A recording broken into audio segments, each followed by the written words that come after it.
Енді осы және өзгеде жаңалықтары жөнінде толығырақ. 40 бас сиыр үшін қинап өлтірген. Алматы облысында мал сатып жүріп із-түзсіз жоғалған ағайындылардың мәйіттері табылды. Сөйтсе ірі қараға қызыққандар апталда 3 азаматтың аяқ қолын байлап айдалада атып кетіпті. Ал денелерін ескі қораның ішіне көміп тастаған. Қанды қылмысқа қатысы бар күдіктілер де алысқа бармай ұсталды. 2 адам қазір тергеушілерге жауап беріп жатыр. Дегенмен қара жамылған ағайын туыс олардың сыбайластары әлі бостандықта деген сенімде.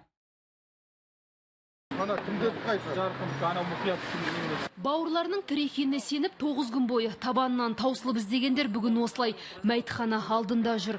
Таудан табылған денелерді жатпай тұрмай тексерген сот сараптама небір сұмдықтың бетін ашыпты. Сөйтсе 40 бас сиырға қызыққандар ағайындылардың аяқ қолын арқанмен байлап айдалаға апарып атып өлтірген.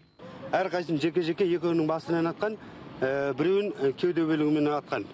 Күдіктілер ұсталды, біреуінің аты Талғат, біреуінің аты Оңалбайып Мұрат деген жігіт. Таудың ішіне барып, сол жерде шылақбауын бар екен. Сол шылақбауынды тоқтап, бірінші Мұқиятты өлтірген, одан кейін Жарқынды өлтірген, одан кейін Қадылбекті байлап, сол байлаған күйінше атқан. Ал жылмысқа ойын іске асырған соң мәйіттерді елді мекеннен жырақтау жердегі ескі қораның ішіне жасырыпты.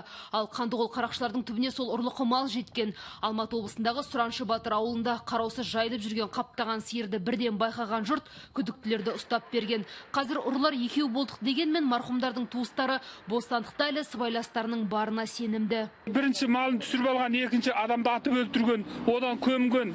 Адамды сондай ауыр дәрежеде қинаған, бұл айуандық дәрежеде қинаған. Малдың қимен жауып тастаған, бұл айуандық дәрежеден, айуанда бітпейді, айуанда. Бұл қылмыс көп адам болуы мүмкін деп ойлаймын. Ол 3 адам, 2 адамның қолынан өлмес еді.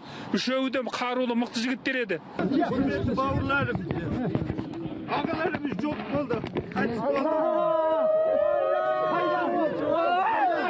Малымен қоса жоғалып, артынша өлігі табылған 3 бірдей ағайынның өлімі қоғамда үлкен шу тудырып отыр. Олардың айдалада айуандықпен өлтірілгенін естіген жұрт арқаны кеңге салған аудандық ішкі істер бөлімшесінің алдында наразылық шарасын ұйымдастырған болатын. Содан кейін барып ұстады ғой. Жаңа халық көтерілгеннен кейін неше жүз адам, 300-400 адам көтерілгеннен кейін барып жаңағы 2 адам ұстап отыр бұның үстіне. 2 адам 3 адам қолына келмейді. Ол ана біздің Қадылбек деген жігіт өз 4 адамға былай шамасы жететін жігіт. Былай биткенде қандай байласа да. Бір апта бойы көң арасында жатып қалған мәйіттер бұзыла бастаған. Оларды айқай-шумен әрең дегенде таптыртқан туыстары жер қойнынан тапсыру үшін дереу ауылдарына алып кетті. Аруна Ортай, Алмас Нұрдос, КТК, Алматы.